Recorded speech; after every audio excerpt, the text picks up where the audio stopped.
ESPN's Mel Kiper Jr. had an interesting idea on his draft show yesterday. Welcome into Bears Now by Chat Sports. I'm Harrison Graham. Could Chicago trade Justin Fields, and could they get a first-round pick back in return? Now, here's what Kiper had to say, and I think he was just kind of throwing this out there. He's not necessarily reporting value, but he said, if you trade Justin Fields to Atlanta, you could get the 8th overall pick, so you could have 1, 8, and 9, all first-round picks, top 10 picks, and be able to recoup a second-round pick by trading down with one of those two picks, either 8 or 9.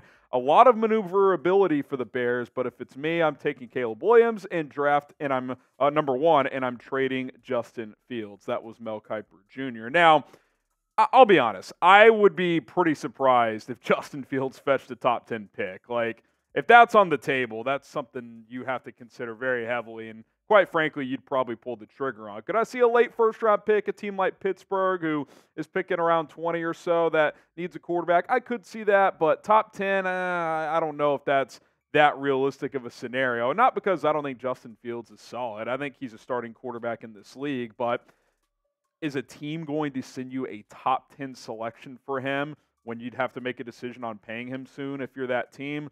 I don't know. Like, I'd have to see it to believe it. Now, we know this is a league that's desperate for good QB play. There's always teams that are looking for QB play, so I do think there will be decent trades out there for Justin. But if number 8's there, man, I think you got to take it, regardless of what side of the fence you're on in the Justin, Caleb debate, other quarterbacks, etc. If you can get a top 10 pick in return, and then you have 1, 9, and then whatever that pick is for Justin in the top 10, I think that's almost like an automatic. You have to pull the trigger on that trade. So you look at this again here, number 8 overall to Chicago for Justin Fields, which is what Kiper speculated about. What would you do with this trade? Would you accept it or decline it? I'd have to accept it. Type A for accept, D for decline. Let me know what you guys think, but I think I'd be pulling the trigger on that one. Now, thank you guys so much. We crossed 85,000 subscribers here on Bears Now over the weekend. Let's keep it rolling. The train to 100,000 is well underway. We're trying to get there by next football season, so subscribe, turn on those notifications. We're going to have you covered with multiple videos per day. This is just the first video of the day. We'll be back later on today, early evening, with another episode. So stay in the know with everything going around the Bears this offseason. 3 top 10 picks, again, in this scenario. You'd have 1, 8, and 9. Think about what Ryan Poles could do that. And I know, listen, I know there's like, well, you could just trade the number 1 overall pick and have a bunch of picks this year, next year, et cetera. I get that, and there's still appeal to that, and I'm not shut off to that idea at all. I'm just saying this still gets you extra capital, but you can also reset the QB clock if you are in the camp of wanting to do that. Now, again, I don't think a top 10 pick is going to be there, but maybe it's the 20th pick or the 25th pick with the team that's looking to add Justin Fields as their quarterback. A second-round pick I definitely think is on the table if you decide to go trade for Justin Fields and draft Caleb Williams, which is where we'll shift to here next. Kiper saying he would go in that direction. Also, I think it's relevant to talk about Caleb once again after he did officially declare for the NFL draft. He put out a post. I wanted to read this Ian Rappaport tweet as well. Not really the first chunk, just saying that he's declaring. No surprise, yada, yada, yada. I think this last sentence is interesting. Like, this feels like agent talk to me, and we know Rappaport, when he sends out a lot of these tweets, a lot of time you can decipher and be like, oh, the agent told you he had that part. The Heisman Trophy winner enters the process excited for whoever ends up selecting him. Why would he add that just on his own as a reporter? You could just, if he just got the report that he's going pro, you would just leave that first paragraph and fire the tweet. I think that last part's pretty significant. I think whoever gave him that info that he's declaring was like, hey, he's cool with whoever takes him. Because remember all those reports back in the summer, early college football season, he's going to want minority ownership. That was thrown out there. His dad might, tell certain teams not to draft him. I think this kind of puts that to rest. Like, if you want Caleb Williams, he's going to come into your building and he's going to be ready to go. Like, he's not going to pull an Eli Manning or something like that. So I think that's comforting for the Bears if they do decide to go in this direction. More thoughts on Caleb in a second, but I do want to tell you about Prize Picks, daily fantasy made easy. And the divisional round is here, and I got to be honest, I cashed in over the weekend, Super Wildcard weekend, made like $150, and I'm looking to double down this weekend. PrizePicks.com/CLNS to sign up. Use the code CLNS to get a deposit match up to $100. This is what I like this weekend. I like Josh Allen more on the passing yards. That Chiefs defense is really good, but Typically, he puts up big numbers against Kansas City. I think that's going to be a shootout. Dalton Schultz has been a reliable target for C.J. Stroud. I think he hits 37 or more receiving yards. And then while Aaron Jones has been really good recently, I think San Francisco's focus will be slowing down Green Bay's rushing attack and force Jordan Love to not be able to capitalize on as many play action opportunities as he's had recently. I think they'll focus on containing the run. So get me the less on Aaron Jones. That's 10 to win 50, 20 to win 100. You can win up to 25 times your money on any given entry if you do a 6-player entry. 2 to 6 players, you can cross over sports if you want. Doesn't matter. They have a ton of options available. Get signed up today, prizepicks.com/CLNS. Use code CLNS. It takes less than a minute to sign up and then less than a minute to fire your first entry. Don't waste any more time. Get started with Prize Picks. Okay, Caleb Williams declaring potential number 1 overall pick for the Chicago Bears or someone else if they do decide to trade the pick. And, of course, him being from the D.C. area, Washington picking at number 2.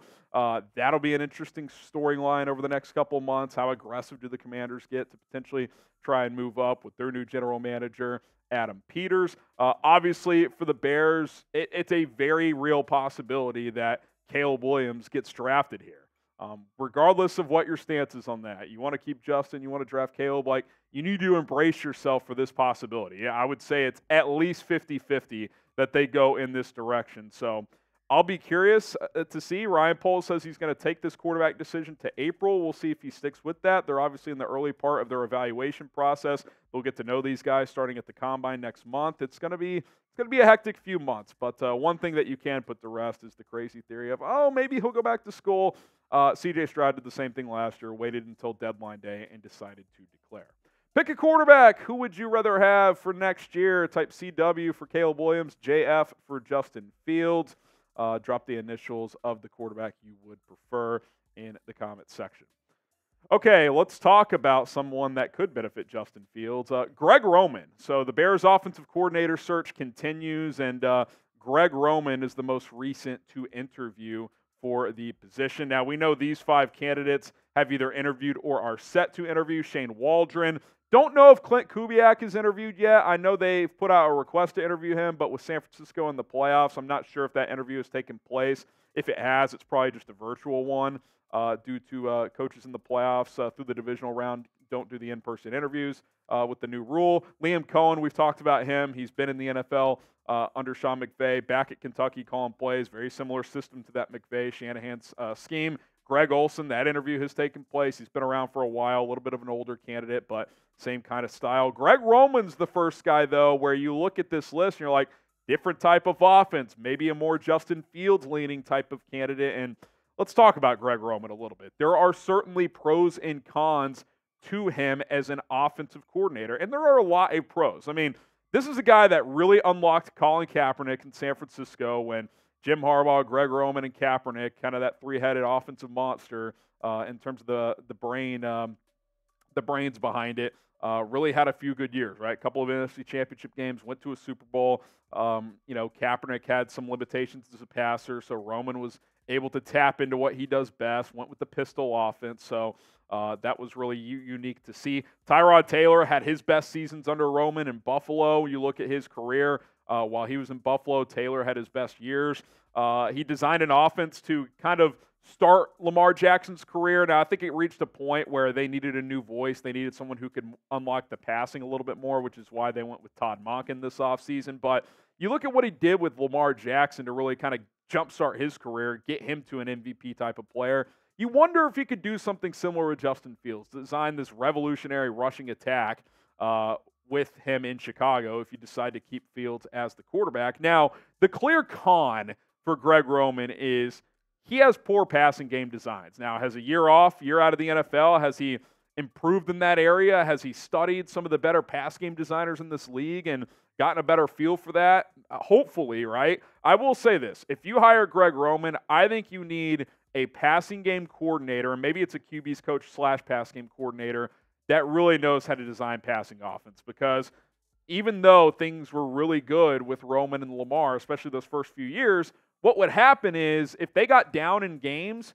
they couldn't get back into them because they couldn't throw the ball consistently enough offensively due to a combination of things. Roman's not very good scheme, not very good weapons around Lamar. You hope that isn't a problem here moving forward. Get I think if you trade the number 1 pick, you're going to have more than enough ammunition to add pieces around Fields. But you got to give Roman credit, man. I mean, did anybody think Lamar Jackson would win an MVP ever in this league when he got drafted, especially this early in his career back in 2019?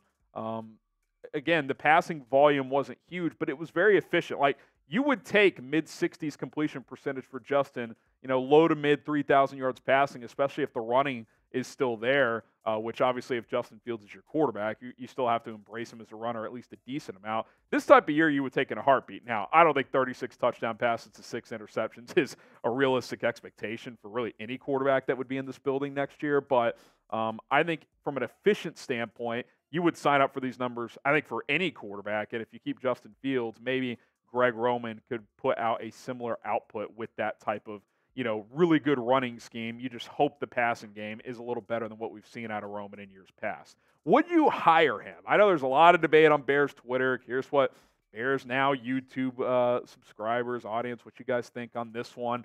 Would you bring Greg Roman in?